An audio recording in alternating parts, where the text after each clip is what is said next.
වෛද්‍යතුමනි දැන් කෙනෙක්ට PCOS කියන රෝගී තත්ත්වය පිළිබඳව තියෙනවා නම් කාන්තාවකට මේ තත්ත්වය හැදෙනවා නම් කෙනෙක් කොහොමද අඳුනගන්නේ මට PCOS කියන තත්ත්වය තියෙනවා කියන එක පිළිබඳව කොහොමද කෙනෙක් අවබෝධය ලබා ගන්නේ? PCOS කියන්නේ ඇයගේ හෝමෝන ක්‍රියාවලිය ඇති වෙන ලොකු බලවත් ගැටලුකාරී තත්ත්වයක්. දැන් මේක හඳුනා ගැනීම කියන එකේදී මම මේක ප්‍රධාන කොටස් දෙකකට වෙන් කරනවා. ඇහැට පෙනෙන හඳුනා ගැනීම සහ ඇයට පෞද්ගලිකව දැනෙන දේ. මොකද පෞද්ගලිකව දැනෙන දේ දැනන්නේ ඇයට පමණනේ. එතකොට පොදුවේ දැනෙන දෙයක් තියෙනවා.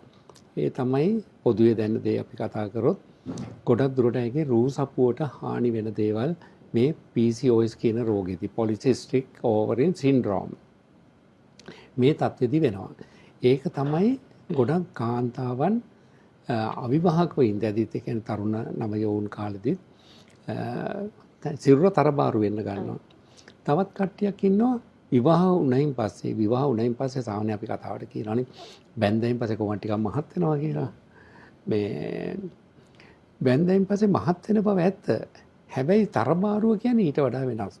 කියන්නේ උසට සරලන නොගැලපෙන බරකට ඇයපත් වෙනවා.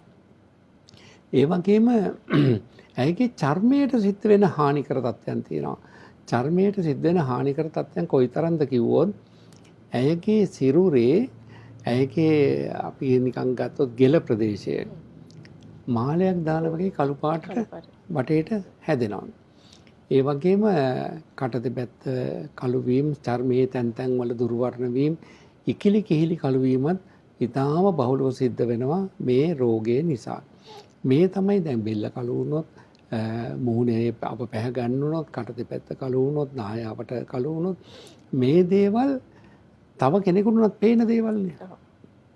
ඒකයි මම අර කොටස් දෙකකට වෙන් කරගත්තේ පොදු කාටත් පෙනෙන දේ සහ නොපෙනෙන දේ.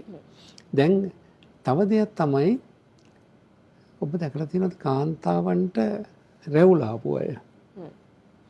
මේ රෝගය නිසා සමහර කාන්තාවන්ට පිරිමින්ට මෙන් රැවුල එන්න ගන්නවා. උඩු රැවුල සමහරවිට නිකට ප්‍රදේශයේ රෝම වැවෙන එක, සයිඩ් බම්ස් වැවෙන එක මේ දේවල්. දැන් මේක මූණේ තිබුණම පේනවා. මේ කාන්තාවන්ගේ සිරුර ඇරියම පපු ප්‍රදේශයේ, උදර ප්‍රදේශයේ, කලවා මේ සෑම තැනකම පිරිමියෙකුගේ වගේ රෝම වෙවිච්ච අය ඉන්නවා. මට මුණ ගැහෙනවා හිමාස සමානලට පුරුෂයින්ටත් වඩා රෝම වෙවිච්ච කාන්තාවන්.